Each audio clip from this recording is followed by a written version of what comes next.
This episode is brought to you by IdeaFest 2024, Indonesia's biggest annual creative event. Meet your favorite creators live on 27th September all the way to 29th September 2024 at Jakarta Convention Center, Senayan. Salah satu alasan kenapa gue gak mengumbar-ngumbar identitas gue karena because I post a lot of cringe stuff.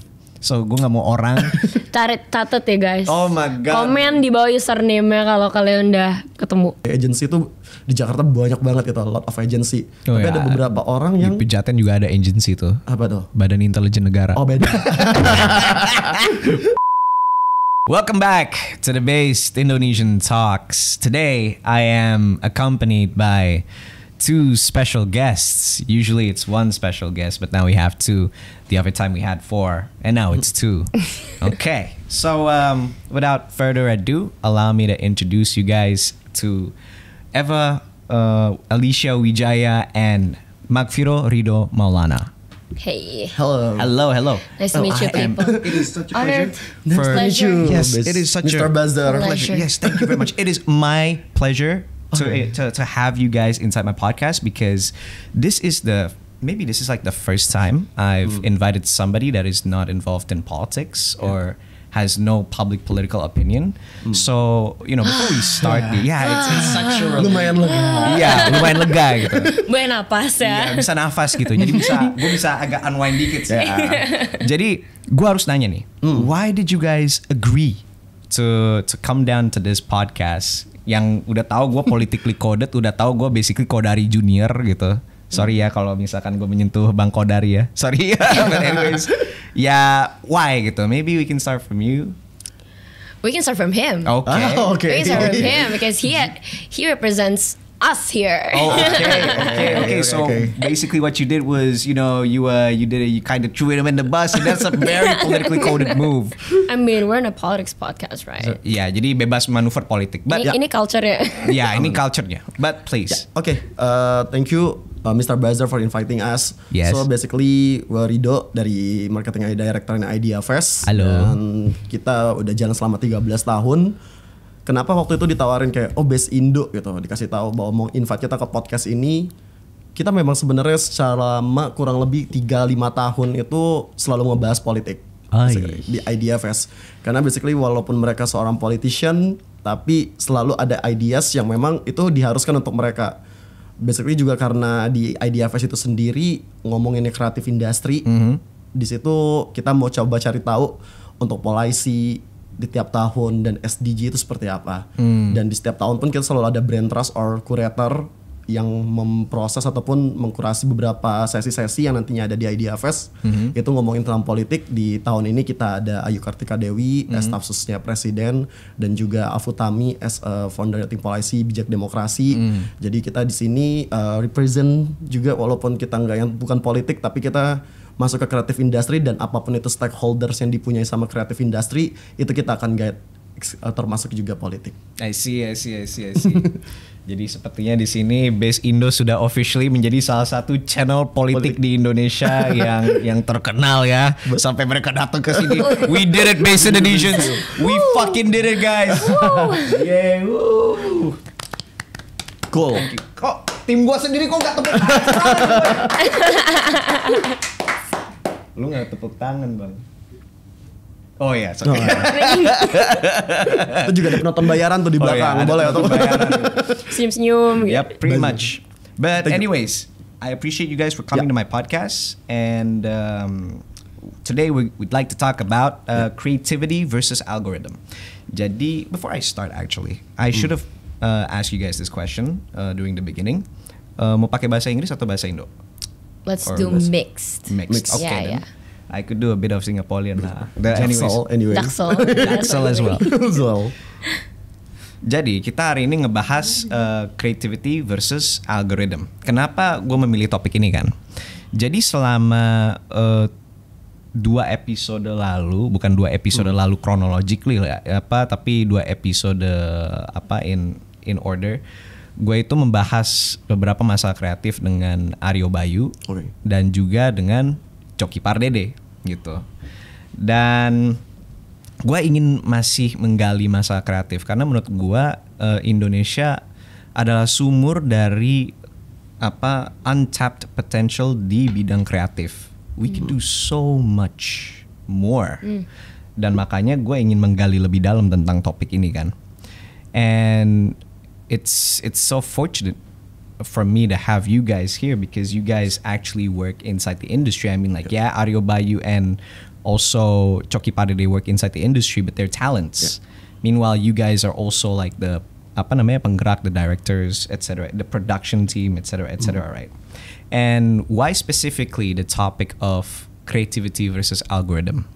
Karena gue merasa bahwa makin kesini konten kreator itu ketika mereka membuat konten, mereka itu terlalu fokus mencari engagement, gitu. Mereka terlalu fokus mencari engagement. Dan engagement itu enhance the spread of their content di dalam algoritma.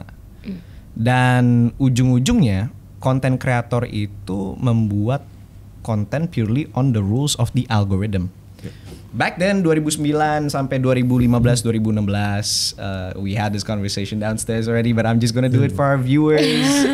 Tapi back then 2009 sampai 2016an mungkin ya, content was something yang ya orang buat jadi gitu. Terus kalau misalkan yang lu cari dapat datang gitu. There is an unspoken demand, there is unspoken supply. Ya udah di situ ketemu gitu. But now content seems to be something that is targeted gitu. Makanya balik lagi kenapa konten-konten kreator ini belajar tentang engagement, tentang data literacy, etc. untuk meningkatkan engagement gitu. And this raises a dilemma. Apakah kita ngonten karena kita kreatif, kita didorong oleh keinginan untuk kreatif, are we creative spirits, atau apakah kita hanya budak untuk algoritma gitu? Are we slaves to the algorithm? Dan gue ingin mengobrol tentang dilema ini dengan kalian berdua sebagai pemain-pemain dalam industri kreatif. So without further ado, I will give you guys the first question. Okay. I have this, right? It's all written here because we don't want to go anywhere. We don't want to suddenly talk about political shit, Oh no. Yes. But yeah, first question. In the social media era, which are more important, authenticity or engagement? Who'd like to go first? Would you like to go first? I think as a content creator. Okay. I think that the word engagement can be replaced with reach. What do you think? Because I think it's more polar opposites rather than authenticity. Because I think engagement goes in hand with authenticity. When people are invested in you, they kind of like you already because like authenticity is a part of it. Like because you are authentic. But if the talk is between authenticity and reach, then I think reach is more important in the beginning. And then authenticity is what makes people stay. Yeah. So to start with, I think you need to find a balance between what the algorithm actually promotes, like what the algorithm teaches you, which is like to make good content. Because I don't think there's specific rules to the algorithm. So if I ask you right now, what are the algorithm rules? Nobody knows. Yeah, nobody knows. Nobody knows. Algorithm to me as a creator, it's not like a punishing hand. It's just a guideline for how creators can best create content that provides enough value for them. Kayak menurut aku tuh lebih kayak algoritma itu nggak pernah mempunish sih. Kebanyakan creator zaman sekarang tuh selalu nyalainnya algoritma. Dikit-dikit algoritmanya jelek, and then they stop content. Aku sendiri pas aku mulai ngonten itu kayak took me 60 videos to get the first one to FYP or to explore to Reels, whatever. Dan itu bukan karena algoritma, but it's simply a process of trial and error gitu loh. I figure out what my audience likes, dan aku ada proses testing, A/B testing, like what works and not gitu. So awal-awal yes, to a certain degree kita harus korbanin sedikit idealisme kita dalam membuat konten untuk bikin konten lebih gampang diserap bahasanya. Lebih gampang diserap. Karena kayak yang aku sempet touch on di bawah tadi, kayak ketika kita bikin konten, misalnya nih, I'm a chef graduate dari luar negeri and I have lots of accolades behind me. But then suddenly aku bikin konten yang bener-bener terlalu specifically targeted untuk orang-orang yang memang sudah jago masak, karena itu level skill aku. I see. Sedangkan pertama-tama orang aja nggak tahu aku tuh apa gitu.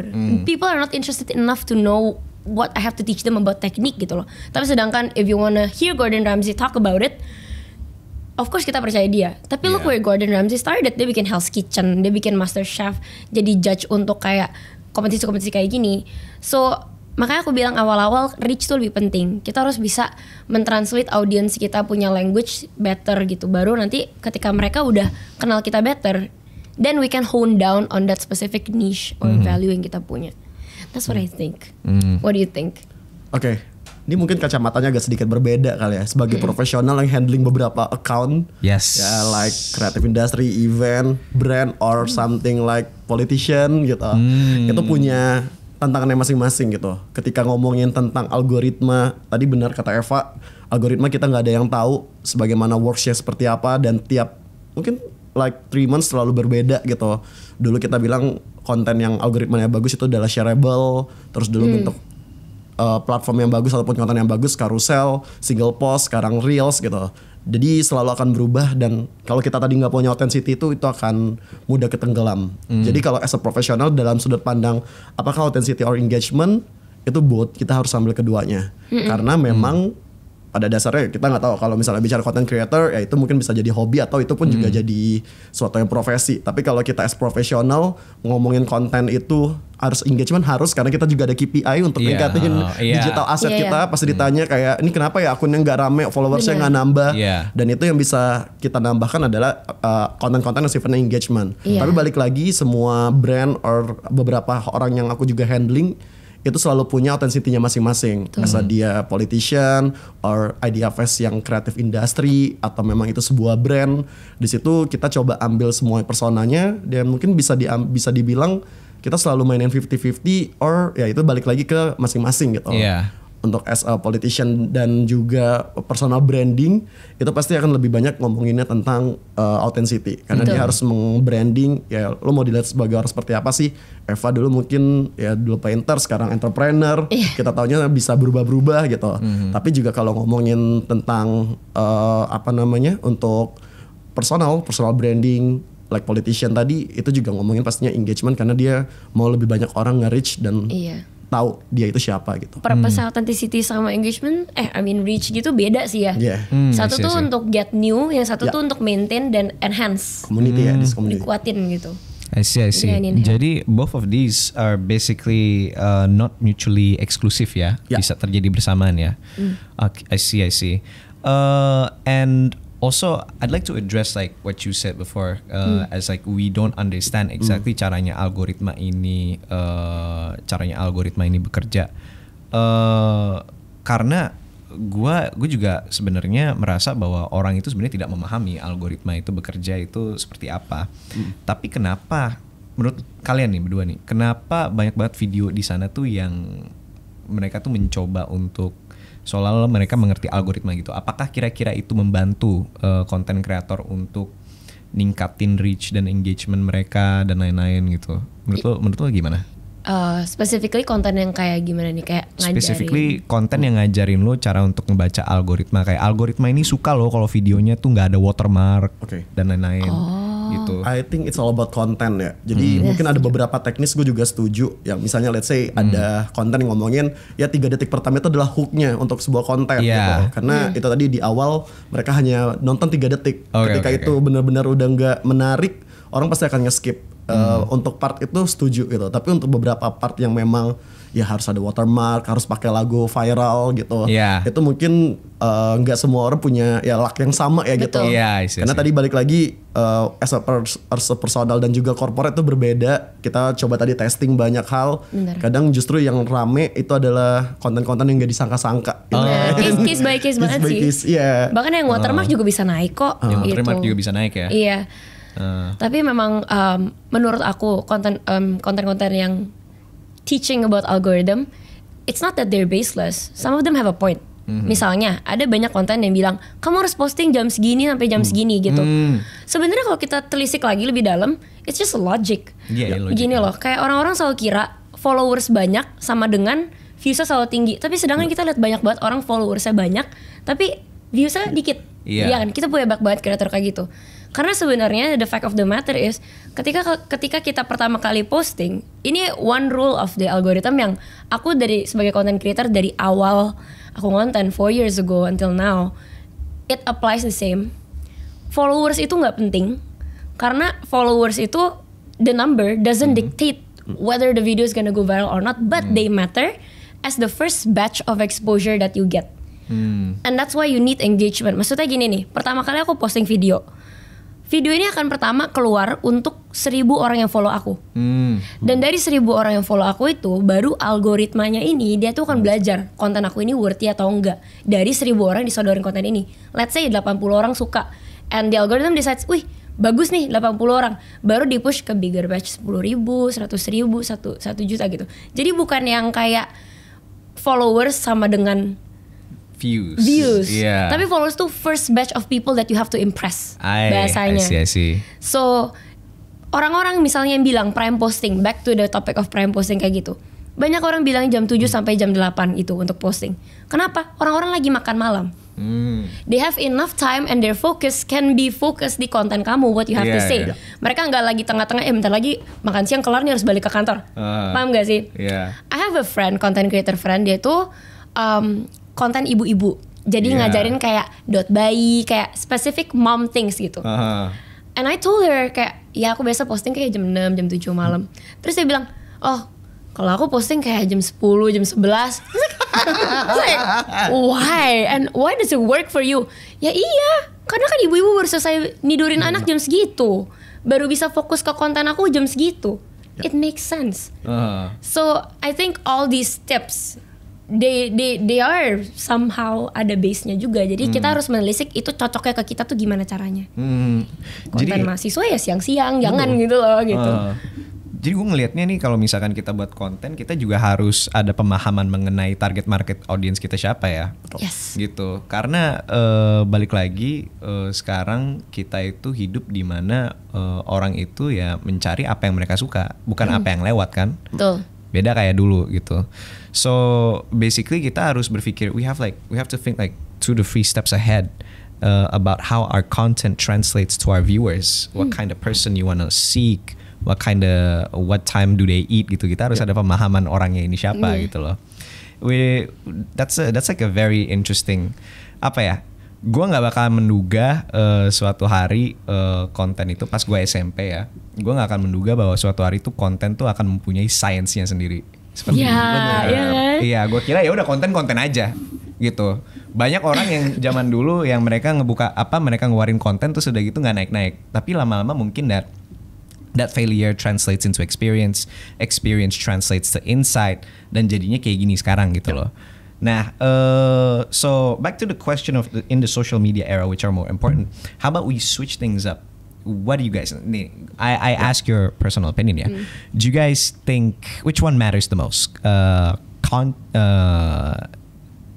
Teknis atau substansi dari konten tersebut? Ya, oke. Mungkin gue juga coba ambil beberapa study case kali ya. Di sini contoh ngomongin marketing, kebetulan gue juga lulusan marketing. Siap. Jadi secara ilmunya itu sebenarnya selalu sama. Marketing channel ya, it's about siapa orang yang dituju, target market, ya pakai distribution channelnya apa.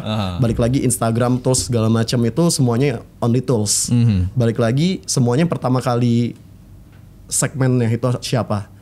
Jadi kita ngomongin di awal, mau tadi Eva juga bilang ibu-ibu, ya berarti emang algoritmanya itu di jam 11 malam tadi gitu.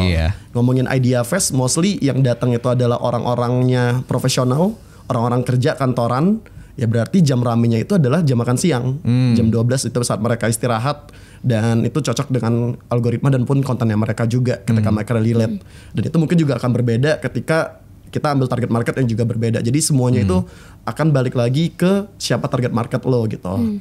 mau toolsnya apa aja sekarang juga berubah. Dulu gue juga sempat mengikutin era ya karena tadi tuntutan profesi, ngikutin semua alur mulai dari dulu Facebook, terus Twitter, YouTube, Clubhouse, terus juga What is Clubhouse, Lu bro? tahu Clubhouse. Clubhouse apa? Clubhouse itu dulu adalah community channel I don't know. I don't for know. live audio ya Itu namanya. loh yang kayak join into room and you guys can talk apapun ya, kayak mau ngomong apapun. Oke ya, kayak chat room gitu. Ya, Iya, bisa angkat tangan terus ngomong gitu. That's so 90s. Itu tahun berapa? It only lasted for 2 weeks. For Don't 2 worry, you don't miss out. 2 weeks. It was like February No. Yeah, just 2 months 2022. Yeah. Like hype-nya tuh cuman 2 weeks. But then like it was really big. Yeah, Everybody dan was hooked. Like, Dulu mungkin teman-teman juga tahu ada Ask FM. oh yeah, I was there. I was there. Snapchat. Snapchat. Ask FM itu my God. banyak sekali drama itu yang keluar dari Ask FM. Gila, gue gak bisa logout dari ASFM gue. Terus kayak, you know, so many regrets kalau ASFM like sekarang kayak. God, man. Alay banget Untung dulu. gue semoga aja nggak ada yang menemukan ASFM gue nih. Salah satu alasan kenapa gue nggak mengumbar-ngumbar identitas gue karena because I post a lot of cringe stuff. So gue nggak mau orang. Catat ya guys. Oh my God. Komen di bawah username-nya kalau kalian udah ketemu. Hati-hati aja. Dia lihat Ya itu tadi sih balik lagi kayak ke platformnya mungkin 2 tahun 3 tahun lagi juga akan berubah. Iya ya. Jadi kita nggak tahu akan ada next platform apa. Sekarang TikTok sama Instagram mungkin menguasai, tapi kita nggak tahu ntar bakalan ada sesuatu lagi. Dan as a brand or creator itu mungkin punya tempatnya masing-masing juga. Iya ya. Dan tadi tempatnya masing-masing balik lagi ke audiensnya. Jadi let's say beberapa orang yang mungkin lebih nyaman di Twitter ya karena tipikalnya lebih ke penulis yang mereka memang nggak mau tampil like di YouTube gitu, mau kelihatan mukanya, mau anonimus. Itu tempat-tempat yang safe untuk para pecinta Twitter. Dan orang Twitter pun juga sama yang rela ya komen sesuatu segala macam tapi anonimus. Oh iya. Nah, di situ sih kelihatan jadi mau switching atau apapun yang pertama kali dilihat tuh pasti target market dan ya udah lo mau ngincarnya siapa sih gitu. I see. Karena waktu ya misalnya beberapa handling teman-teman yang handle politik gitu. Iya. Justru kalau kita lihat di daerah ngomongin Facebook gitu. Facebook ya orang Jakarta siapa sih lagi yang main Facebook gitu.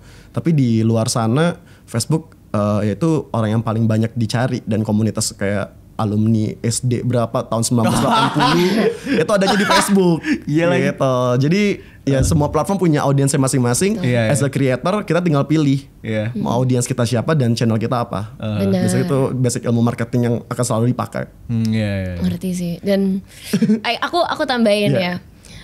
ya. Fight antara teknis dan substansi. Di sini aku mungkin kayak lebih spesifik lagi, teknisnya mungkin yang what you mean yang lebih spesifik like Teknis kayak High production. ngikutin- High production. Ini high production, editingnya musik kayak gimana, Yes. terus udah Yes. ngikutin tren, pakai lagu, udah itu fontnya harus let's say gerak-gerak tiap 1 Montserrat, detik gitu ya. Montserrat, Oke. gitu. Atau substansinya kan kayak the actual value of the Actual video. value of the video like the point gitu. Oke. Yeah. I think substansinya ini of course itu base videonya it's gonna make up misalnya video 60 detik 60 detik 40 seconds is for the substance is the essence dan itu yang bakal bikin orang stay. So definitely substance dan ini substance-nya aku lebih spesifik lagi itu to the person. Jadi substance itu sama dengan the creator himself or herself. Dan topik yang dia bawain. Maksudnya gini, let's say I'm again like a chef or something. I'm sorry, that's the only profession I can think about right now. Are you spoiling yourself right now? Are you saying like I'm Maybe. probably gonna start cooking? Cooking? No, but like let's say like I'm a chef. Yeah. But then kayak aku as a chef, aku nggak provide value yang terlalu dalam I gitu. see. Paham gak sih? There's so many chefs in this world. Yeah. I am easily replaceable. Gitu loh. And the way I talk itu juga matter gitu loh. Dan makanya tadi aku bilang kayak teknis dan substansi tuh beda. Teknisnya tuh yang kayak voice over, how you talk, how you view the camera, the way you dress visually, itu termasuk teknis menurut aku. Gitu, dan kayak editing wise itu juga matter, kayak kita pengen targetinnya orang yang kayak apa. Contohnya kalau misalnya kita pengen target, aku pengen chef yang targetnya lebih ke premium market. Dan aku nggak bisa teknisnya itu ketinggalan jauh sama who I am as a substance. Aku substance ngomong bagus nih tentang teknik-teknik masak yang paling canggih, tapi editing aku kurang, it will never reach you premium people punya FYP karena yang biasa mereka nonton orang-orang berkualitas editingnya. Jadi kayak benar yang tadi kata kakak, kita lihat dulu orang yang pengen kita attract tuh usually suka kualitas yang kayak gimana juga gitu loh. Gak bisa asal aku taruh HP ya guys, tahu gue cara masak kayak gini, kayak gak mungkin gitu loh. Yang poin yang gue bisa ekstrapolasi dari ekstrapolasi. Oh Ekstrapolasi. my god, I sound like Cambridge guy. Man. Sorry, intisari dari sedikit Indonesia. Intisari dari poin-poin yang gue bisa dapat dari sini itu sepertinya emang content creator itu ujung-ujungnya everybody can be a content creator, tapi lo harus punya value apa gitu. Lo harus punya sebuah value yang intrinsic yang orang-orang tuh kayak ya gue pengen dengerin opini atau gue pengen dengerin take atau gue pengen dengerin delivery dari dia kayak gimana gitu. Dan yang gue lihat adalah teknis ini kayak editingnya mesti apa, lagunya mesti apa, itu lebih membantu atensinya aja sih, lebih membantu spreadnya. So there seems to be what I learned from you guys. There seems to be a balance of your own uniqueness and also how you market yourself to people. Karena kalau misalkan seenggaknya kalau misalkan lu nggak, again algoritma kan gila kan ya. It gives you to like random people. Tapi kalau misalkan video lo editingnya ya sama-sama aja kayak video lain dan bagus yang premium gitu, ya ujung-ujungnya orang akan nonton juga karena penasaran kan. Yeah, tapi betul. they would probably just watch it tapi nggak nge-like, nggak nge-comment, nggak nge-send, ya lewat aja. And the amount of time that they watch it also affects to how it will reach other people as well. Yeah. Gitu. It will reach like the actual people. That is what I am feeling gitu. Yes, Karena gue sedikit curhat dikit nih. Gak apa-apa kan gue curhat sedikit guys. Oh, butuh tisu gak? Butuh tisu gak? Aduh, gue akan menahan air mata gue. Tapi It's good. gue ngerasa becoming a buzzer, I am basically replaceable. Because I am an idea and everybody else does literally the same thing. We sell ideas to people. We suggest and manipulate the public perception, right? And so anybody can be a buzzer, right? So I don't really sell myself, I sell an idea. But I am also a buzzer yang gue juga pembawaannya pakai bahasa Inggris. Dan gue juga membahas politik. Itu udah dua niche yang sangat Itu value lo lah. Iya, yang sangat itu value gue, tapi itu ada sesuatu yang niche-nya yang udah mengeliminasi banyak banget sekali orang. Yes. Yeah. And so what it feels for me this entire year itu kayak gue itu mencari orang itu like a needle in a haystack. I find my viewers like as if though they're a needle in a haystack. Di antara ratusan, 200-an ada satu yang this is the stuff that they're looking for gitu. Yeah. And sih, that explanation really ties in with the points that you guys are giving towards me gitu. So it's really interesting how there needs to be like a lot of people feel like ada kontennya harus kelihatan bagus aja, udah gitu lu tambahin musik, udah gitu lu rilis aja jam 6 jadi deh gitu. Atau lu konten yang penting omongan lu bener aja, udah gitu omongan lu menarik aja gitu. But it's not that. It needs to be a balance. In this world, the way content is conducted is so different, and now there needs to be a balance. But I am digressing so much, and I will move on to the next question. Okay. Kita udah membahas tentang konten, substansi, authenticity, engagement, and reach. Nah, the silver lining is that we understand that now untuk kita menjadi content creator, there are certain rules yang kita harus ikutin agar kita excel as content creators. Yeah. Gitu. But so, the question I'd like to pitch you guys right now, as players inside the industry, adalah, do you think hal-hal kayak gini, it will create a system where newer creators are trapped in trends, where if they do not confirm with the landscape, they will struggle to find any sort of traction and attention? Gimana? Evado. New creators, kayak, do you think they're gonna have a problem with this whole keeping up with trends? Is that the question? The new, as newer creators, they need to cave in or bow Yeah. down to the trends in order to reach their audience. I think the opposite. I think the new creators are killing it.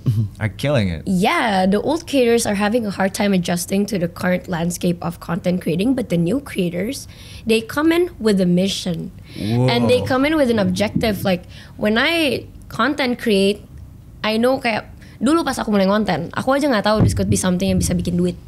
Paham gak sih? Dan sekarang they have people with certain career paths yang mereka udah bisa lihat gitu loh. Kira-kira kalau aku jadi edu creator, kira-kira path aku akan seperti ini. So I'm gonna pick from edu creator bule, edu creator sini ada and I'm gonna make my own. Justru malah aku sekarang ngerasa banyak banget content creator baru yang baru mulai aja mereka langsung ketemu style dan langsung ketemu niche mereka secara cepat. Karena sekarang bener-bener everybody are content creators. I don't know why and I don't know how, tapi amazing. I love it. So honestly, I don't think it's gonna be a problem for them. It's gonna be a problem if they follow the wrong creators without a niche, without value dan tanpa roadmap yang jelas. Mungkin yang kayak gitu, ya itu content creator tanpa arahan lah ya. Tapi kalau memang dia content creating with a mission, yang kebanyakan dari kita di sini ya, members of society yang butuh duit dan butuh karir, mereka bisa datang ngonten udah tahu sih, like it's an unwritten and public secret that you need to have a niche. Yes. Paham gak sih, kayak everybody needs to have a niche. So, nah itu dulu pas aku 4 tahun mulai nggak ada yang ngomongin itu, nggak ada yang kasih tahu aku kalau you need a niche. I kind of figured it out on myself. Ya dulu pas awal bikin konten, like I made like all weird content. Aku dulu sempet kayak teach people English. Teach people English. I know it's so weird. I taught people English. I made skits and jokes. I basically tried everything without knowing that these things can damage my image as a content creator yang reliable, as somebody yang orang-orang akan datang untuk lihat tentang art business gitu loh. Sekarang tuh orang-orang udah tahu kayak content creator udah tipe-tipenya. We just say so. Kayak I don't think it's a problem. I see. But like now after your journey, what do you label yourself? Like a content creator in what? Art? Business? Right now, since fokus aku lagi di business, I am like more of a self-development and business content creator. Oh, okay. Yeah. And also art on the side, tapi aku nggak gitu fokus di art lagi sekarang karena I'm still focusing on my business right now. I see. How about you? Oke, ngomongin content creator tuh juga memang tadi balik lagi ke misi awalnya, dan kalau lo memang mau cari uang di situ itu bisa. Banyak beberapa orang, oke, gue mau mulai konten untuk gue mendapat ya side job or penghasilan tambahan dari sana gitu. Dan di situ sebenarnya juga udah kelihatan trennya. Gak semua hal itu bisa dimonetize. Mau kontennya rame ya, mungkin like politik. Itu juga satu hal yang susah untuk dijual untuk ke brand. Gak ada brand yang mau tap in di politik. Iya, susah. Susah banget. Tolong ya brand ya, call for help. Brand peci lah, masuk lah. Brand jas. Brand dasi gitu, tolak angin. Ya paling yang tap in partai politik gitu kan. Ya. Benar, kandidat gitu. Iya, kandidat. Di situ juga ada beberapa hal yang memang kalau di industri itu memang butuh content creator. Contoh 2 yang paling lagi gede itu adalah women dan parents gitu. Itu 2 content creator yang akan selalu ada orderan ibaratnya. Oh iya, serius. Yes, ya, karena semua produk-produk itu mereka akan selalu pakai gitu. Dan brand ya ada beberapa tipikal yang emang lebih suka ke arah sana. Jadi balik lagi ketika memutuskan untuk kayak self development juga punya marketnya sendiri walaupun it's niche. Balik lagi ya kalau lo emang as hobby or something yang memang lo nggak cuma hidup dari sana, itu mungkin bisa aja untuk memiliki idealis gitu. Tapi balik lagi ketika lo mungkin hidup hanya untuk dari content creator, pasti yang akan lo cari itu adalah trennya. Ya mungkin teman-teman juga tahu ya beberapa narsum bapak seperti Raditya Dika juga gitu, dia mulai ngomongin tentang jokes, writer, terus juga dia sekarang ke parents gitu, dan dia juga masuk ke financial yang nggak pernah ada matinya. He's my favorite person ever. Dia benar-benar kayak bunglon. Sumpah dia bunglon, kayak dia bunglon banget. Gue rasa tuh dia menemukan bahwa dia adalah orang yang paling relatable di republik ini gitu. Ya kayak oke, gue akan menjadi nerd dan semua orang nerd loves him gitu. Oke, gue akan jadi stand up comedy. Jadi stand up comedian paling papan atas. Nah, because we love him because he's Raditya Dika. Anything he does, mau dia besok, guys ini furniture terbagus yang harus kalian beli, gue dengerin gitu loh. Terus gue kadang kayak nonton kayak guys ini gitar, terus gue kayak gue nggak punya duit untuk beli gitar tapi gue tontonin aja gitu. Dia ngomongin parenting kita aja nggak belum parenting tapi kita kayak dengerin aja deh gitu. Tapi sumpah ya, parenting a bit of off topic ya, karena menarik. Gue tahu bahwa women and parenting ya, bukan just women ya. Women and parenting is something that yang I have a preconceived knowledge bahwa tren membuat keluarga di dalam Indonesia itu menurun dan di dunia itu juga menurun juga karena real estate mahal, inflasi tinggi, pacaran susah gitu kan. Jadi gue ngerasa kayak orang tuh makin kurang insentifnya untuk menikah. Tapi with you saying that, like that really destroys everything I know, man. Like that would imply that people live out their fantasies by watching those content. Kayak, aduh gue nggak punya anak nih, nonton aja lah inilah. Gitu. But going back to this ya, I feel like iya sih di ekosistem sekarang justru incentivizes a lot of people to make content as well, especially newer people kan. Dan dengan sebagai analisa gue ya, sebagai pemain baru dalam dunia konten, gue nggak ngomongin gue specifically, tapi everybody yang pemain baru dalam dunia konten, they have the added bonus untuk mereka itu paham tren apa yang bagus, apa yang orang suka dan apa yang orang nggak suka. And then they're gonna keep on, they're coming with all this disorder and chaos, and they cause that in the market. Jadi mereka mengisi kekosongan yang konten kreator lama itu lack. This is exactly what I got from your point, gitu. As in konten kreator lama itu justru mereka ada handicap, gitu. Sometimes they don't know where kelemahan mereka di mana. Karena mereka udah di paling atas kan. They're on top, semua orang nontonin mereka, whatever they say, oh yes, please say more gitu. Iya, jadi they don't really think about their flaws. Tapi ketika datang nih satu content creator with everything they're saying, with very good takes, very good delivery, and then they don't have the flaws that the previous content creator has, it ends up becoming a new thing gitu. And it creates a real chaotic situation in the content creating industry, and I feel like Indonesia at this point is slowly reaching that point, dimana konten kreator di Indonesia itu mulai tidak terhingga. Cuman gue agak sedikit segue this discussion to somewhere else ya. Gue merasa bahwa ini prejudis gue.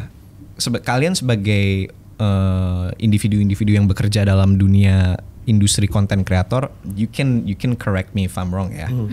Tapi kayak I feel like content creator yang di daerah itu they don't receive as much as attention and love as the ones that are in the kota, kayak di kota Medan, Jakarta, Surabaya gitu. What would you guys think of that? Interesting. Yang di daerah gitu ya, compared to ones di kota. I don't think it's has anything to do with their skill per se gitu loh. It's just their concentration emang dikit aja. Konsentrasi mereka dikit ya? Konsentrasi di situ dikit, iya. Kayak di daerah enggak gitu. Content creating is not a job yang kayak kalau di Jakarta, what do you do? Content creator, good gitu loh. Kayak okay, cool. Tapi kalau di daerah, lu apa? Say that again. Jadi ngapain? Like, it's not really a culture yet there. Jadi emang concentrationnya sedikit, but it doesn't have anything to do with their skills per se, I think. Ya, karena aku kan under one management, right? Dan I have lots of friends, other talents yang dari Surabaya, dari Malang gitu-gitu. Dan mereka emang cerita di satu kota itu bisa literally cuman 5 orang di situ yang kayak bener-bener actively content creating, yang within the circle with the reach yang kayak gitu. Iya, karena gue kan sering, salah satu hobi gue tuh di YouTube tuh nyari-nyari konten kreator daerah kan. Gue ngerasa sebagai orang Indonesia sejati, gue harus mengapresiasi konten kreator daerah gitu. Bagus, please. Keren. Dan gue melihat tuh kayak contoh ya di Malang ya, itu di Malang tuh ada konten kreator bagus gitu, namanya Not Diplomat. Dia ini nih kerja ini nih, dia nodong pertanyaan ke orang-orang bule di Malang. Di Malang kan banyak orang bule tuh, iya kan? Nah, banyak orang turis-turis lah, iya toh, ya kan? Jadi dia todongin tuh, and his content is really good. Tapi gue merasa tuh atensi kepada konten seperti itu tuh kurang gitu. Like I don't know why, kayak gue jarang ngeliat dia kayak ada di nongol di acara-acara konten kreator, atau dia jadi bahan obrolan di Twitter dan lain-lain. Kayak it's just atau mungkin dia collab dengan konten kreator atau orang-orang di industri kreatif lainnya gitu, kayak jarang aja. Ya, oke. Di tahun 2021 ini ada satu case yang menarik juga.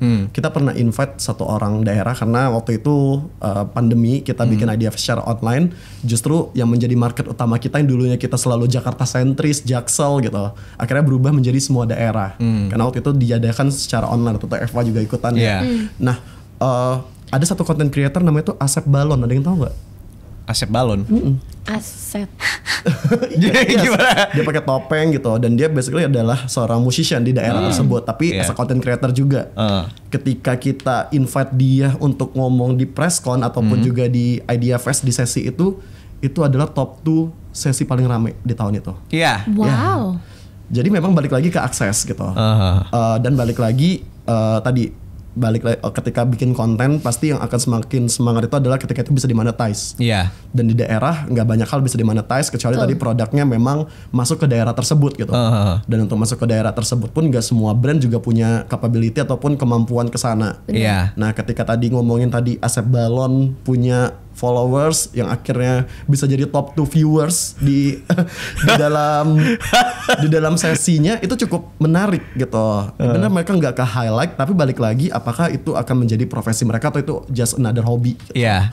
Nah, mostly tadi balik ke sana hampir content creator di daerah ya ini sadly-nya juga adalah mereka memang nggak menjadikan itu sebagai tujuan utama ataupun sebagai job utama. Iya. Hampir nggak ada gitu. Pasti semuanya numpuknya di Jakarta or Bali lah paling dekat gitu. Atau enggak mereka disuruh jadi PNS sama orang tua ya. Ya bahkan di Bandung dan kota-kota seperti Jogja lain pun juga nggak punya terlalu banyak market untuk dimonetize tadi. Karena balik lagi untuk konsisten pasti harus ada sesuatu ya bikin tadi yang ngomongin teknis atau authenticity gitu ya. Untuk bikin teknis yang bagus juga butuh modal betul kan Mbak? Ya, brand aja udah males tau kirim barang keluar kota gitu sekarang. Betul. Males kirim brand ke luar kota. Kirim produk ke luar kota males. Jadi berarti Mahal. berarti insinuasinya di sini konten kreator daerah itu jarang endorse barang-barang gitu ya. Karena pengirimannya Dan mahal. secara market juga nggak ada emang. Secara Lebih market menerima sedikit lah. Lebih menerima sedikit ya. Brand mendingan cari kreator di Jakarta ongkir lebih murah daripada kirim 60.000 keluar. Paham gak sih? Ya lebih masalah logistik. Logistik banyak sih. Dan untuk localize mungkin akan ada beberapa niche yang cocok, let's say seperti kuliner, news gitu, pariwisata gitu-gitu, ya. gitu. Jadi mungkin traveling ya travel content creator mungkin banyak dari masih daerah. punya dapat dari daerah. Justru kita nyarinya mereka gitu. Jadi balik lagi apakah si content creator daerah ini akan bisa sustain or not itu tergantung niche yang diambil gitu. Kalau itu memang dia jadiin as a hobby gitu, ya mungkin oke aja. Tapi kalau itu menjadikan itu as a profession, pasti ya tadi kecuali kuliner, travel atau news, politik gitu, itu juga ya bakalan masih bisa sustain menurut gua. Makanya mungkin dibanding content creator, homeless media lokal akan jauh lebih menarik gitu. Betul. Iya.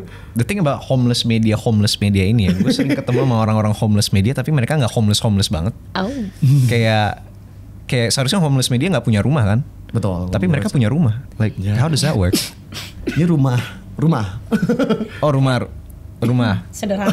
Jadi tuh homeless media tuh apa sih? Mungkin bisa dijelaskan? Ya kalau bahasa anak marketingnya sih sebenarnya, let's say mereka tuh nggak punya website or something, jadi tergantung terhadap platform tertentu. Iya.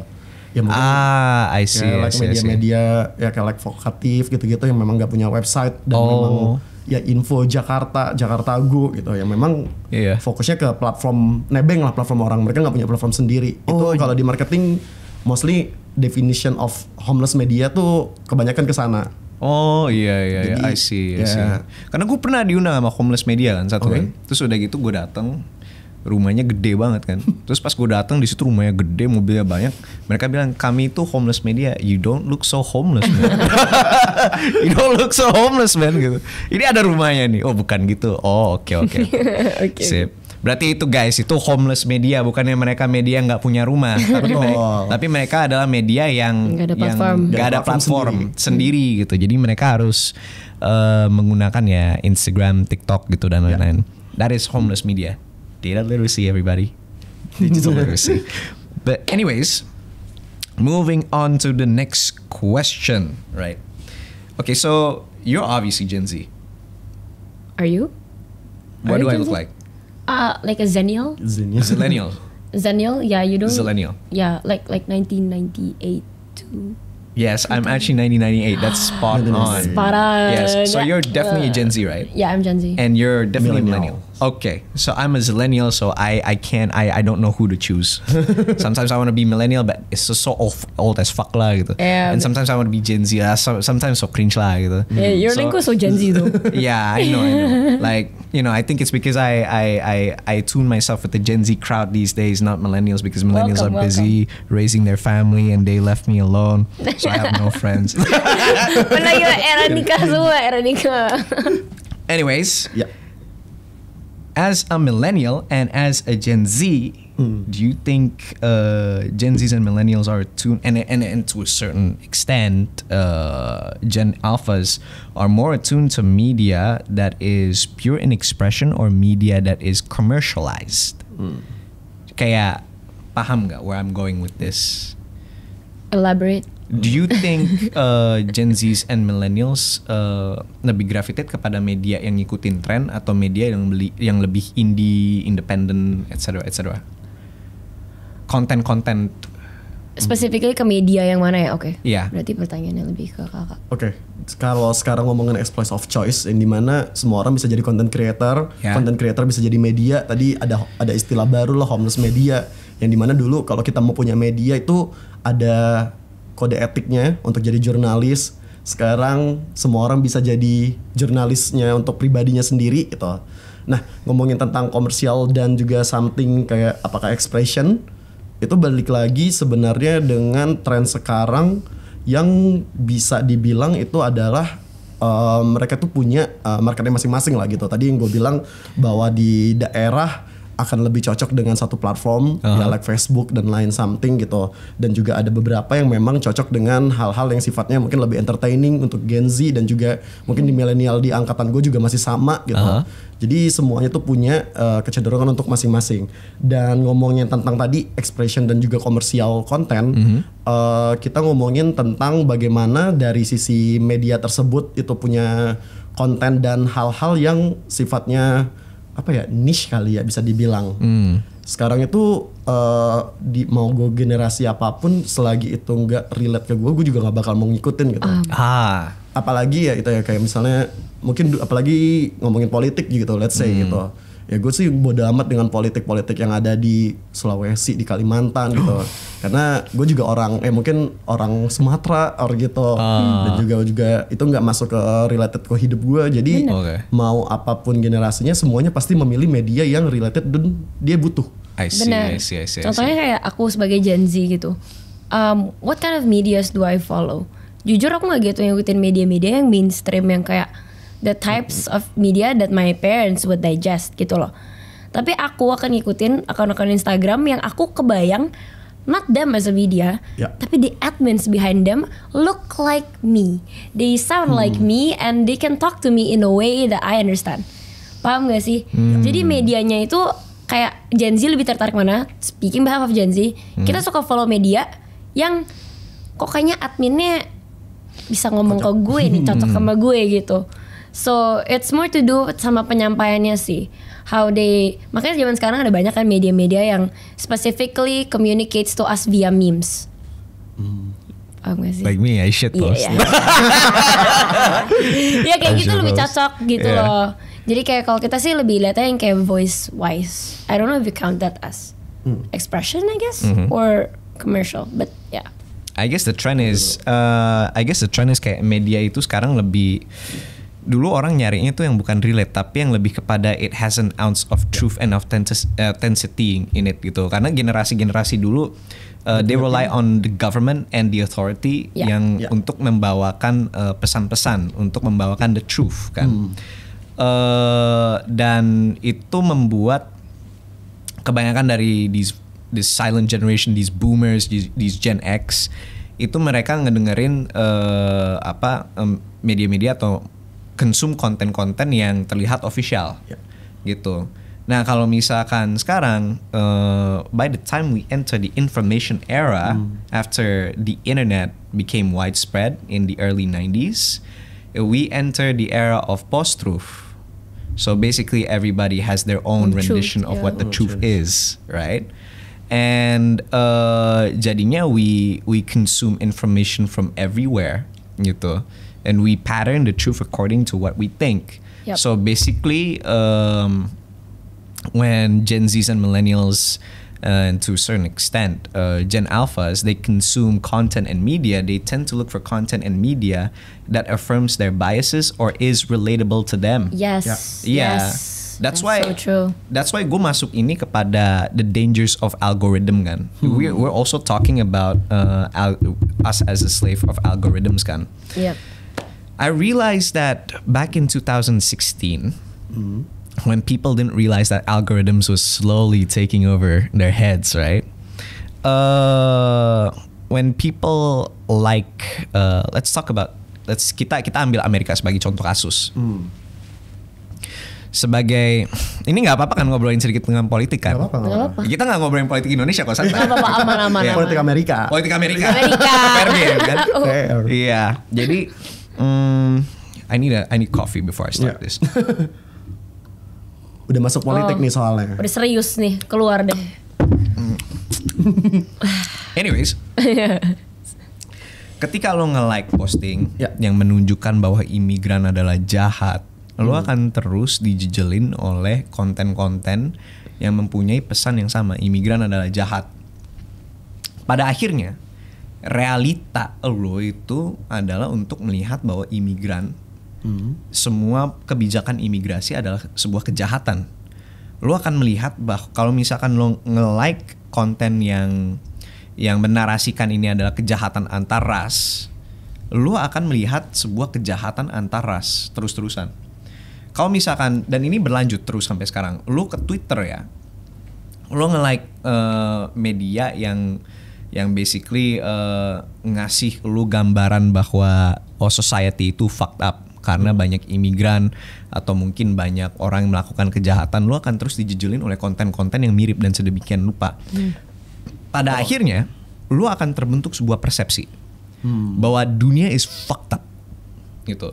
The world is fucked up, it needs to be saved. Dan ini akan, mungkin lo tidak akan merasa efeknya sedalam itu, tapi beberapa orang yang mungkin tidak mempunyai tujuannya dalam kehidupan mereka akan terradikalisasi. Dan ketika mereka terradikalisasi, mereka akan memanifestasikan bias-biasnya mereka gitu. That's why we have so much how do I say this without hurting the feelings of a certain political segment, tapi let's just say political extremists. Ya. Makanya kita mempunyai orang-orang seperti itu kan. Dan ini mengapa gue bilang apakah kita slaves to the algorithm, karena orang itu kebanyakan mengkonsumsi pemikiran-pemikiran yang lumayan radikal, mau itu kiri mau itu kanan, ujung-ujungnya ya mereka akan merasa bahwa dunia seperti ini. Padahal kan nggak juga. Dunia itu tidak objektif. Dunia is how you see it. It's very subjective in how you perceive it, right? Dan kalau misalkan let's say lo terus konsumsi konten Sanrio, ya lo akan dunia adalah cinnamon roll gitu loh. Dunia ada cinnamon roll nih. Dunia ada cinnamon roll gitu. Tapi kalau misalkan lo kayak dunia adalah imigran Timur Tengah jahat gitu, ya that's exactly what you see.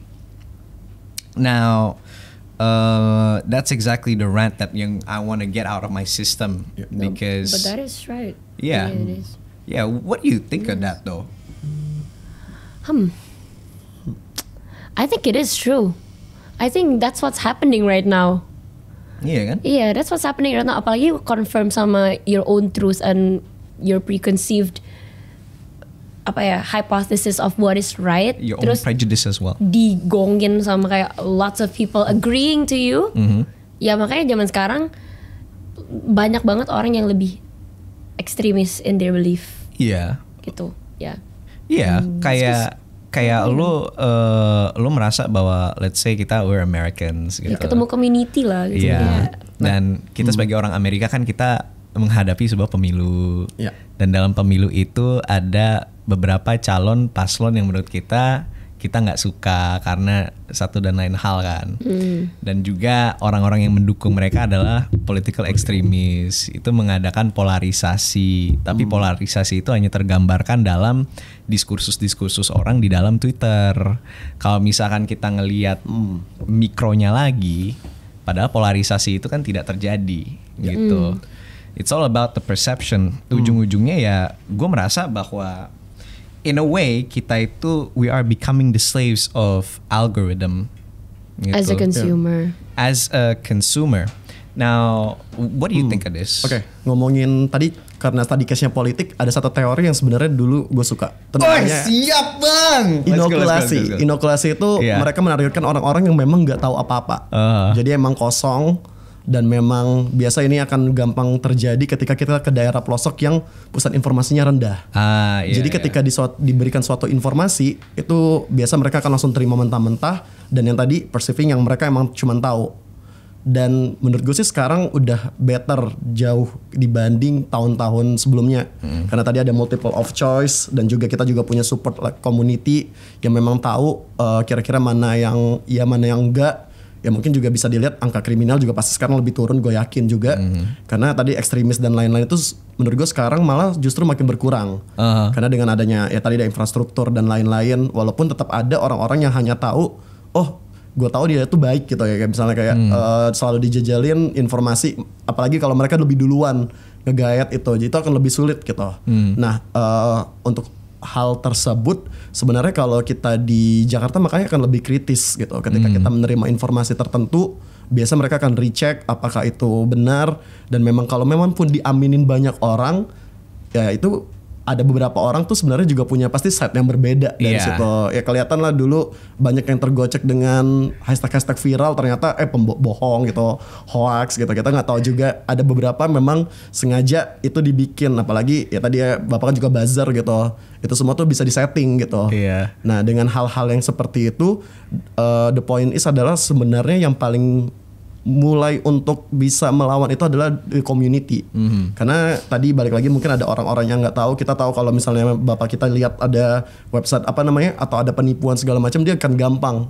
Mungkin kalau kita bilang kayak ih apa nih penipuan gitu. Tapi di luar sana ya di beberapa daerah-daerah yang nggak terlalu tahu dengan informasi ini, mereka akan percaya gitu dan akhirnya ya kena tipu gitu. Makanya the community dan society itu penting buat mengeducate dan juga mengajak orang-orang di sekitarnya ya. Let's say mungkin orang tua lebih percaya karena dari dulu mereka selalu dapat informasi itu satu arah.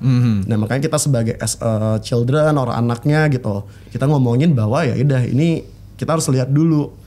Di situ peran society sama community itu akan penting untuk rebalancing si info-info apa yang akan dimasukin ke media gitu. Iya, menurut aku ini lebih kayak kalau ditanya is it not outcome-nya positif atau negatif, menurut aku positif sih. Positif. Karena justru orang yang tadi bilang mereka lebih yakin dengan value mereka when it aligns to them, mereka lebih mereka jadi ekstremis to that cause gitu. Makanya sekarang banyak topik-topik kayak wanita and everything yang jauh lebih kencang karena we're more certain of it karena banyak orang menggaungkan itu. Tapi kalau di Indonesia, I think kita lebih ke grassroots problemnya deh. Kenapa di sini masih antara positif dan negatif itu masih kayak kesaru? Karena education balik lagi. Orang-orang masih gampang percaya apapun yang mereka lihat di WhatsApp broadcast mau gimana. Nobody's telling them what to believe. Kayak was that right, filternya agensinya tuh belum ada gitu loh. Jadi kalau mungkin kalau di luar negeri ya they're very strong on their beliefs gitu. Semua masing-masing udah punya value dan udah melewat proses recheck research mereka sendiri suka-suka mereka deh. Tapi kalau di Indonesia itunya masih kurang banget sih, that education. Community. Itunya masih sedikit intermezzo ya. Sedikit intermezzo nih. Tapi lu pernah ini gak sih, anggota keluarga sendiri tuh pernah ngasih lo hoax gitu? Sering. Kayak KFC. Sering. KFC ini adalah ini apa KFC Zionis dan lain-lain gitu. Kayak pernah nggak? Terus udah gitu kayak lu gimana cara ngadepinnya? Kok gue biasanya ya, gue langsung ngepost di grup keluarga, gue tag orang yang gue kasih tuh. Ini pelakunya, terus udah gitu ini pelakunya yang ngirimin hoax di grup keluarga, terus gue kasih ini nih menurut Kominfo nih ini hoax ini gitu. Iya, bener. Satu-satunya the only thing that no, I'm not gonna get there. Maybe we can cut this off, but I'm just gonna say maybe we can cut this off, yeah, if you guys would like. Tapi I'm just gonna say the only thing that Kominfo is good at is to identify which is hoax and which is not. But anyways, how did you guys handle that? Usually it's more of my parents kan. Yeah. Biasa share lebih yang kayak hati-hati makan ini udah mengandung boraks atau apa gitu. I'm just gonna be like, Mom, I'm fine with it. Aku udah makan ini berkali-kali. It's fine. It's just a hoax gitu. Kayak yeah, I don't really necessarily correct them because udah susah lah umur segitu, udah capek. Iya. Ya kalau yang gue lakuin biasa tadi juga sama ngelawan dengan satu misalnya berita or fakta gitu. Dan kalau misalnya pun enggak, ya kalau memang itu lumayan berbahaya ya, ya kayak penipuan gitu kan, kalau benar-benar diikutin itu bisa merugikan gitu ya. Cari koalisinya bisa kakak. Benar. Cari koalisi. Cari koalisi benar. Jadi cari kakak saya support, dikasih tahu oh itu tuh juga salah. Kan kalau satu orang suaranya nggak didengar benar banget lagi. Kan sekarang juga gitu kalau mau anak muda tahu apa gitu. Jadi kalau misalkan lu lebih cari koalisi ya. Kalau gue itu lebih mau meja hijau kan anggota keluarga gue sendiri. Ketika mereka bilang, ya kan gak tahu. Mereka responnya gimana tapi? Kan dapat dari grup ini. Kita kan hanya menyampaikan. Anda menyebarkan hoax dan itu adalah felony. Anda itu bisa dipenjara gitu. Tapi itu mereka percaya lu dan gak cuma dikecilin lu kayak anak kecil atau apa gitu. Enggak. Kalau misalkan, tapi kadang tuh kok mereka tuh cuma gitu. Kalau misalkan gue lagi ngebahas politik gitu, gue lagi bahas anak kecil tahu apa. Suatu hari gue akan berumur 60 tahun dan gue akan bisa membuktikan teori gue. Terus lu lihat cucu-cucu lu semua yang correct lu di grup lu yang kayak gantian gitu, kayak kalian tahu apa? Kalian tahu apa gitu. Tapi ya siklus antar generasi itu sering terjadi. Gen X melihat milenial sebagai orang-orang yang nggak bisa kerja, millennials juga ngelihat Gen Z sebagai orang-orang nggak bisa kerja. Gen Z ngeliat Gen Alpha sekarang. Gen Z ngeliat Gen Alpha sebagai sebuah generasi degenerate. Iya benar. Tapi kalau misalkan kalau lo tarik nih sejarah nih ke abad-abad yang lalu, ke BC before Christ dan AD Anno Domini kan. Lu tarik ke zaman dulu tuh, ke BC.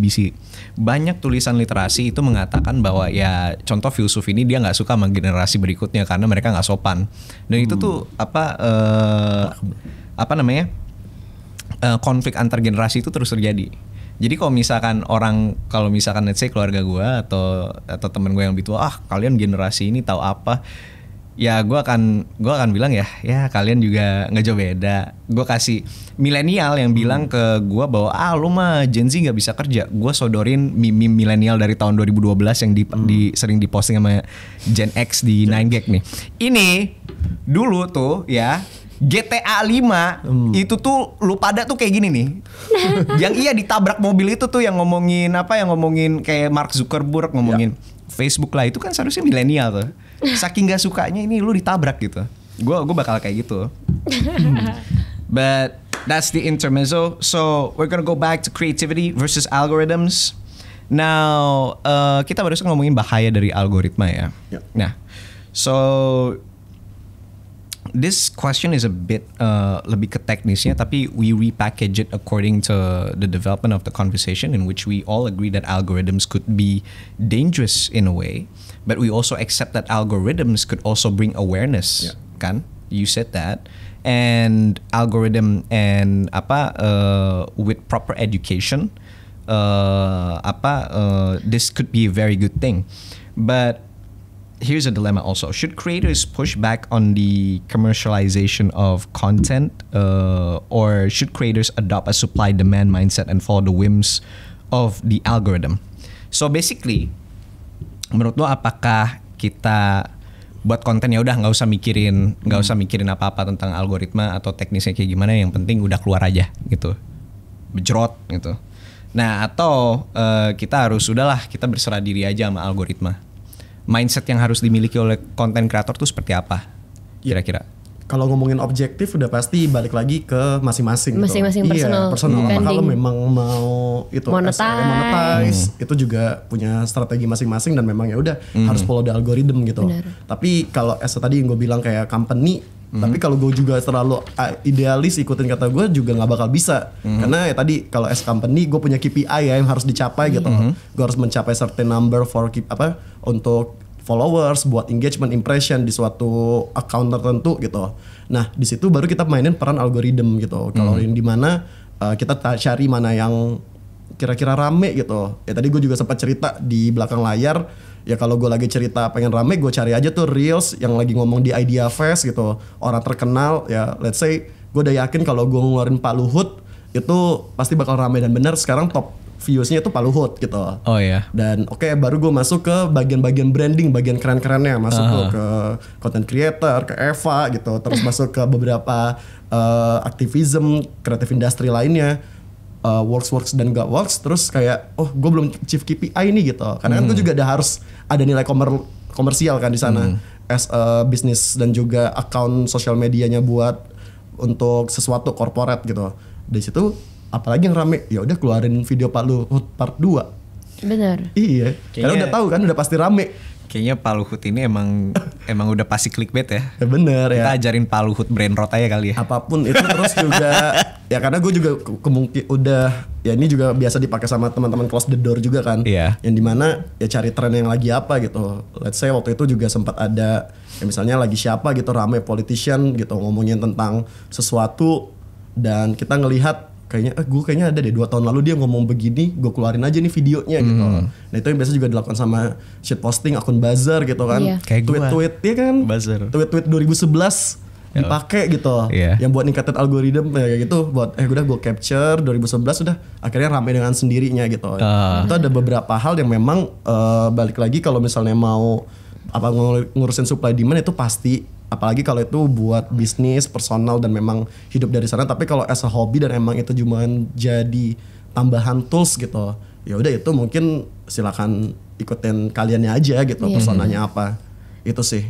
Ya dan itu apply juga ke content creating. Mungkin kalau di dunia digital marketing kayak gitu ya, kayak tarik ulur konten kayak gitu. Tapi kalau di dunia content creating, we have this thing called content pillars, dimana memang kayak you are known for this specific hashtag that you create sendiri, apa deh, hashtag close the door, hashtag apapun itu. Tapi ada nanti segmen yang you discuss about your lifestyle, segmen yang you bikin konten yang geared towards reaching the masses, buat lebih mass, atau satu yang lebih niche lagi tuh focus down on the community yang you udah punya gitu. Jadi memang itu strategi sih, part of strategy. Jadi memang balik lagi dua-duanya ini harus ada. If you wanna be sustainable in terms of your numbers ya, harus tetap ngejar bola, tapi bola yang udah ada juga terus digede-gedein terus dan bikin mereka tetap hooked and addicted to you. Karena again balik lagi, kalau kita nggak community ini kita nggak foster, kita cuma kejar bola terus, mereka kan first batch of people yang tiap kali kita upload akan decide whether the content goes viral or not, gitu loh. Jadi ya itu sih mindset aku, selalu ada rasionya. Ya itu setiap content creator harus ada. Ya sesimpel kalau ngomongin teknis banget ya gitu, kita kan bisa ngelihat audiens kita siapa gitu di sosial media. Apalagi semakin ya kayak TikTok gitu lebih spesifik gitu. Ketika kita mau kasih tahu, oh ternyata yang follow konten gue tuh umur 15-24, ya 90%-nya Jakarta. Ketika itu lagi gue lakuin, itu akan masuk ke algoritma gue gitu. Jadi memang balik lagi tadi audiensnya kayak gimana, supply demand ya kalau itu bisa ngeliatin tren industri gitu. Cara paling gampang ya kalau lo memang mau nyari duit ya dari situ lagi rame apa sih gitu. Makanya tadi gue bilang kayak contoh Raditya Dika Arif Muhammad tuh adalah orang-orang yang diberikan gift gitu, buat mereka selalu tahu tren berikutnya apa. Dan gue tuh juga belajar banyak dari mereka.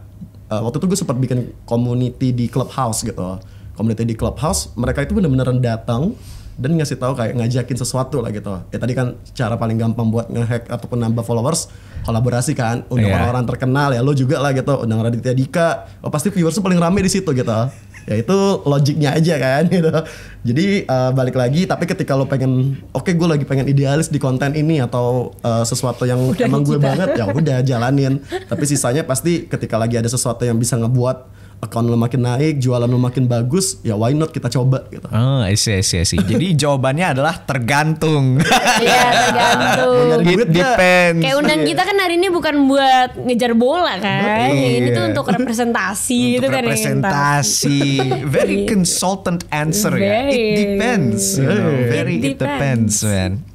Okay. So moving on, I have questions that I made that Made sounds like a very mundane word, so I'm gonna say I tailor for you guys. Ooh, yeah. Okay, so question for Eva Alicia.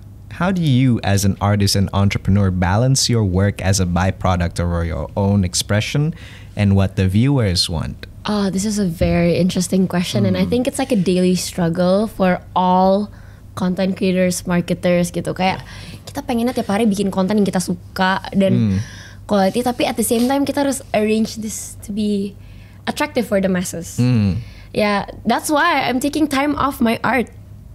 Karena aku dulu for awal-awal ya, ketika aku lagi getting into the scene and be focusing more on like becoming an art creator, I would say I really sacrificed a lot of my idealism as an artist. Karena sebelumnya when ini gak banyak yang tahu aku, tapi aku tuh sebenarnya genre artnya tuh lebih aneh-aneh daripada art yang aku bikin sekarang. Like what? Iya, kayak, Try me. I can show you. Do you want to see? Yeah, I'd like to Do you want to see? Yeah, I think everybody Bener would ya? like to see. Yeah. Okay, ntar aku off air pengen Like very avant-garde. It's just weird. You should see it. Kayak aku tuh bisa bikin kayak sculpture kaki doang.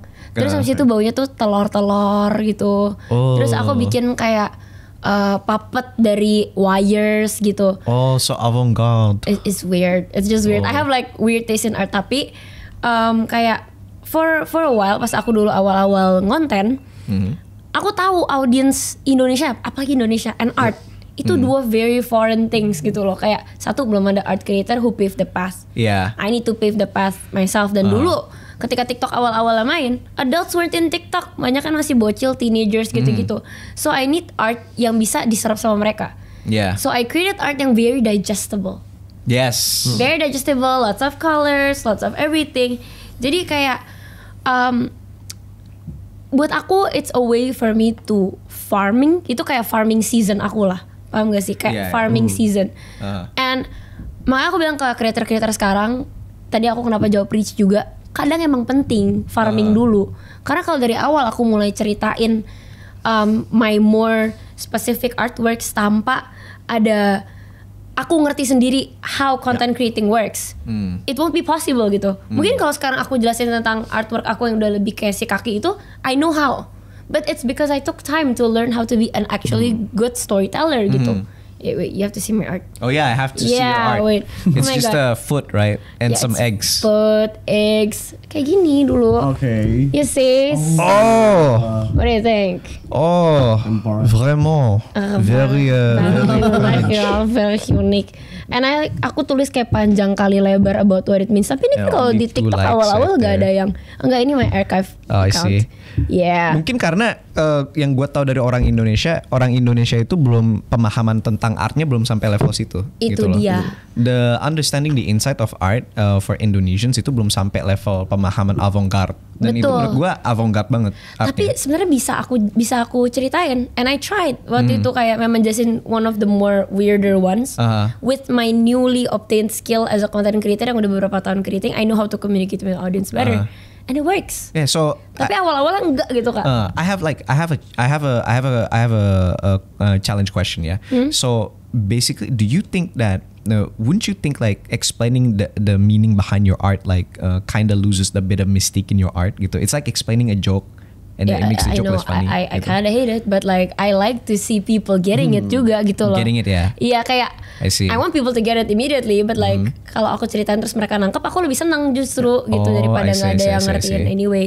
Yeah. So yeah, right now where I'm at when this podcast is airing, I am more lagi fokusnya lebih ke bisnis sekarang. But I am like aku lagi enriching my own skills di dunia art. Like I'm taking art classes and stuff gitu, painting classes off camera to really get back to creating art that I genuinely love. Because when I go back to content creating about my art, aku udah tahu how to storytell it gitu. Cause aku udah my commercial era is done. I took what I can from it gitu loh, which is exposure and also the confidence and also of course the skill to storytell and the audience that's ready to hear it. I gitu. see. Sekarang when I go back to art content creating, I have people that want to hear about my gore artworks. Okay. I can't wait to see your work of art become displayed in Louvre. Thank you. Yeah, but yeah, that's it. I'm a Gen Z. I have to be a master Gen Z. glazer. Yeah. Right. So next question. Yeah. It's for you. How does IdeaFest 2024 address the challenge of supporting creators who may be struggling to get noticed because their work doesn't align with algorithmic preferences? Ya. Tadi gue sempat cerita juga pas di Iya. belakang bahwa justru ada satu hal yang menarik. Kadang kita tuh nggak nyangka ada beberapa kelas itu punya masa yang gede gitu. Yeah. Terutama itu untuk dijual as commercialize gitu. Iya. Nah di IdeaFest sendiri tuh punya 14 pilar. Yang dimana ya desain, art, arsitek, terus juga entrepreneur, bisnis, SDG, semua punya marketnya masing-masing. I see. Dan tadi Peran juga masuk gitu.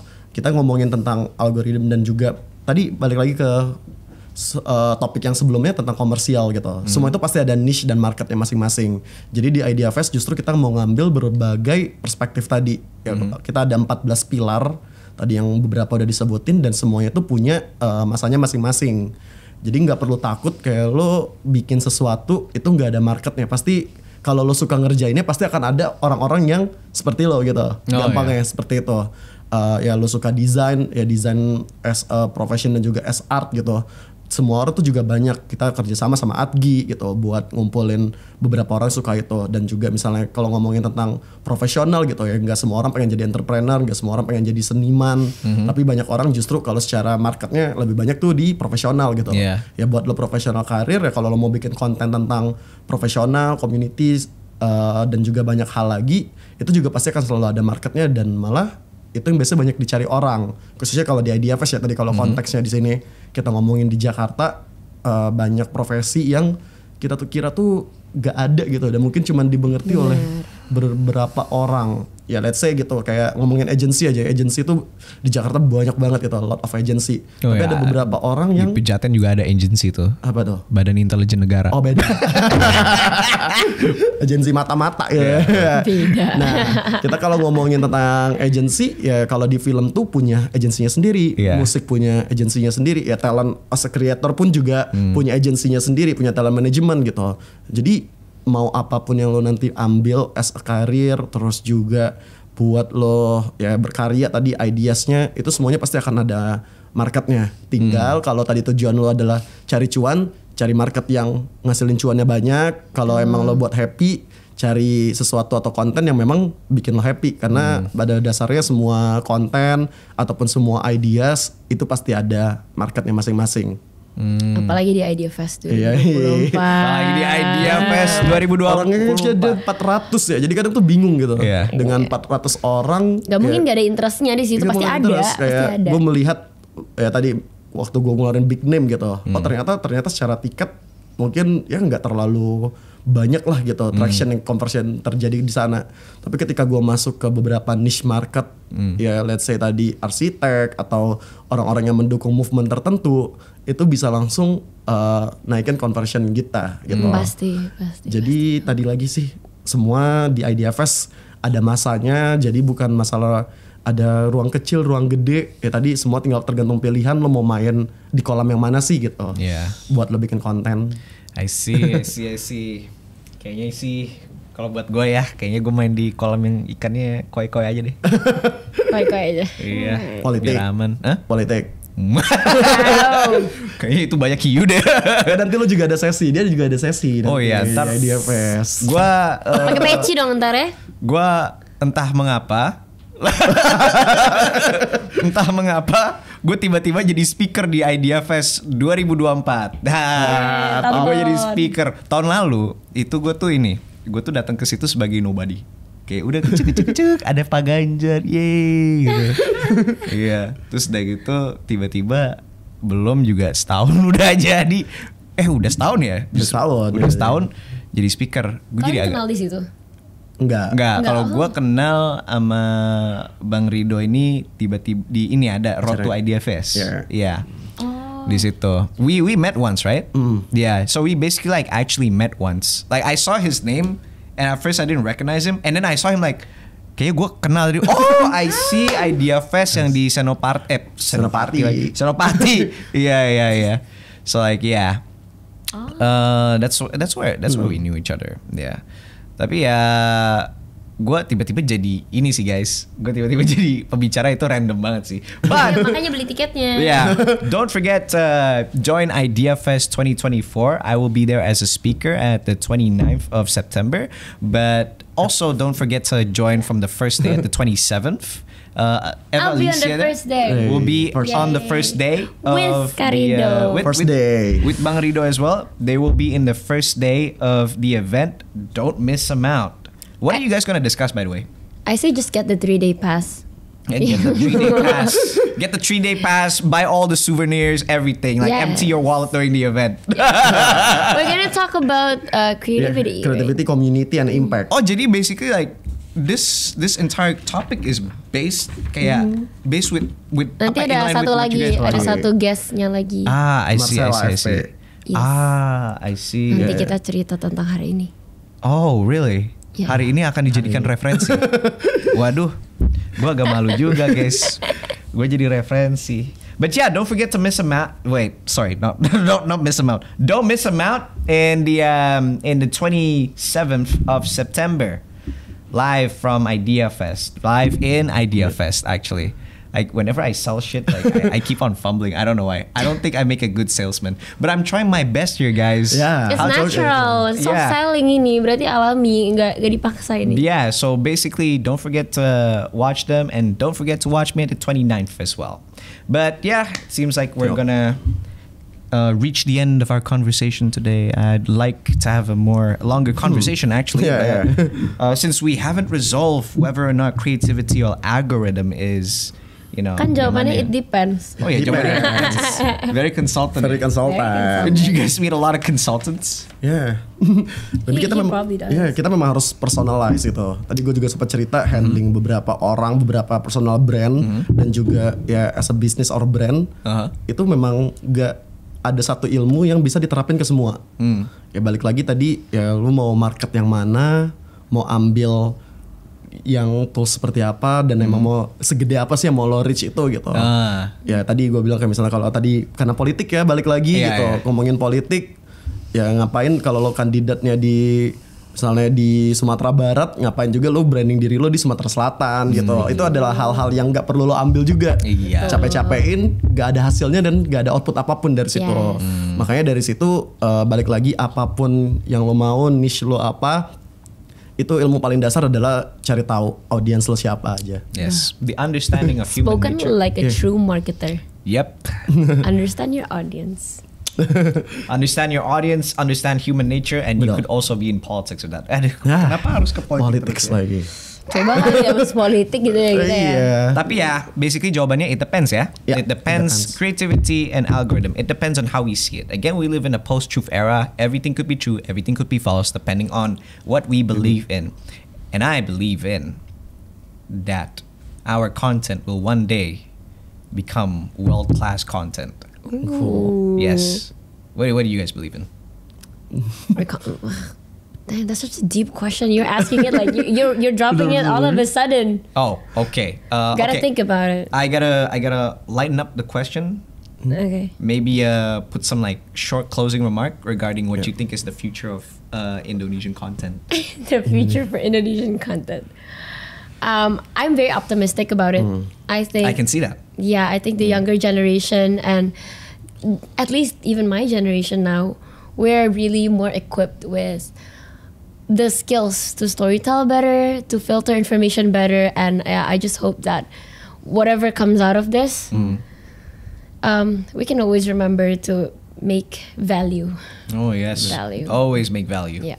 What about you? Ya, oke, ngomongin a lot of content sekarang justru harusnya kita semakin kritis gitu. Dengan ada banyak hal ngomongin sesuatu, kita tahu banyak informasi, banyak sumber. Di situ kita juga coba cari tahu kira-kira mana yang benar, mana yang enggak, dan pada dasarnya nanti content creator juga akan kayak eliminasi sendiri gitu. Mana yang akan tetap bertahan, mana yang bisa disupport, mana yang bisa dikomersial, terus juga mana yang bisa ya emang buat hobinya dianya aja, itu akan terkurasi dengan sendirinya gitu. Yes. Dan balik lagi ya lo as a consumer yang menonton, yang mendengarkan, itu juga depends on you juga gitu. Kalau lo nggak mau dia terkenal or something ya nggak usah ditonton, nggak usah di share, nggak usah di apapun, nggak usah marah-marah, udah biarin aja gitu. Karena pada dasarnya nanti dia akan turun dengan sendirinya. Jadi tadi semua orang mungkin akan ada eranya dan semua era pasti akan ada orangnya juga. Chill. Oh, that's a very deep. Oh my Bella god. dimentorin masuk politik nih. That's a very deep. Apa ya? A deep closing remark. Gue harus sedikit mikir-mikir dulu consume. Okay, I'm done consuming. Okay. I guess we've reached the end of our conversation. I really love this conversation, guys. I really do, because we finally talked about something that is outside politics, even though ujung-ujungnya ada politik juga. But It's okay, it's who you are. mostly, I'm fine. yeah, I'm stuck in politics because I'm so good at it. I'm kidding. Should have said that. So, thank you for joining me today. Don't forget to catch Eva Alicia and Mafira Rido in Idea Fest at the 26th of September. They're going to talk about creativity. And don't forget to catch me. Well, actually, that's optional if you guys want to come or not. But if you guys want to catch me, you wanna shake my hand, kiss me on the cheek. Well, no, don't kiss me on the cheek. No, sorry. Please no. But if you guys want to give me a donut or a cup of coffee, then I'll be in Idea Fest at the 29th of September. I'm gonna talk about politics again with Mr. Sudirman Said. Ini informasi publik kan nggak ya? Apa-apa, Okay, public. with Mr. Sudirman Said, we're gonna talk about politics again. Exciting. Very exciting! Yay! Yay. It's been a very demure, very mindful Very conversation. cutesy A one. very cutesy conversation as well, and very cutesy guests. Yeah. Thank you. And I'll see you in the next episode of the Based Indonesian Talks. See you later, Based Indonesians. Subscribe to the Based Indonesian Show. Dijamin halal